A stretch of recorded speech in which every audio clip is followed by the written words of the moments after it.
Hi అండి, అందరికీ welcome to my channel. ఈరోజు ఆంధ్ర స్టైల్లో గ్రీన్ చిల్లీ చికెన్ చేస్తున్నానండి. అందుకోసం నేను ఒక హాఫ్ కేజీ చికెన్ తీసుకున్నానండి. చికెన్ కడిగి ఒక బౌల్లో తీసి పక్కన పెట్టుకోండి. అందులోకి ఒక ఉల్లిగడ్డ పేస్ట్ తీసుకొని వేసుకోవాలండి. ఒక స్పూన్ పసుపు, ఒక స్పూన్ ఉప్పు కూడా వేసుకోవాలి. తర్వాత ఒక స్పూన్ గరం మసాలా, తర్వాత ఒక హాఫ్ చెక్క నిమ్మకాయ పిండుకొని వేసుకోవాలండి.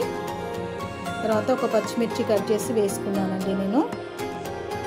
తర్వాత 2 స్పూన్ల అల్లం వెల్లుల్లి పేస్ట్ కూడా వేసుకొని ఒక ఉల్లిగడ్డ కట్ చేసుకొని స్మాష్ చేసి వేసుకోవాలి. చికెన్కి అంతా మసాలాలు పట్టేలాగా మంచిగా కలుపుకొని ఒక హాఫ్ అన్ అవర్ పక్కన పెట్టుకోవాలండి. ఇలా నేను పక్కన పెట్టుకున్నానండి. తర్వాత ఒక ప్యాన్లో 2 పావుల నూనె పోసుకొని కొంచెం వేడయ్యాక ఆవాలు జీలకర్ర వేసుకున్నానండి. ఆవాలు జీలకర్ర కొంచెం వేగాక కొంచెం కరివేపాకు వేసుకొని మ్యారినేట్ చేసిన చికెన్ ఉంది కదా, అది కూడా వేసుకోవాలండి. ఈ చికెన్ చాలా టేస్టీగా ఉంటుందండి. ఇలా చికెన్ వేసుకున్న తర్వాత సిమ్లో పెట్టుకోండి. స్టవ్ కలిపేసుకొని వాటర్ తేలే వరకు సిమ్లో పెట్టుకోండి. చాలా టేస్టీగా ఉంటుందండి. గ్రీన్ కలర్లో చాలా బాగుంటుంది కర్రీ. తర్వాత కొంచెం వాటర్ తేలాక ఒక స్పూన్ ఉప్పు వేసుకున్నానండి.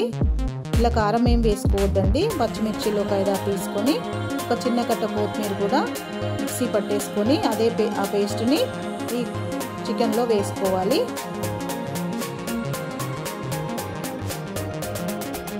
చికెన్లో వేసాక ఇది బాగా కలిపేసుకొని పచ్చివాసన పోయే వరకు కలుపుకోండి. తర్వాత ఆయిల్ తేలే వరకు కొంచెం కలుపుతూనే ఉండండి. ఇందులో వాటర్ ఏం పోసుకొని అవసరం లేదండి. దాంట్లో వచ్చిన వాటరే చాలా టేస్టీగా ఉంటుందండి. ఇలా నూనె కొంచెం పైకి తేలే ముందు ఒక పచ్చిమిర్చి కట్ చేసుకొని వేసుకోవాలండి. ఇది ఆప్షనల్ మాత్రమే అండి. ఇలా వేసుకొని కొంచెం కలిపేసుకొని తర్వాత సిమ్లో పెట్టుకోండి.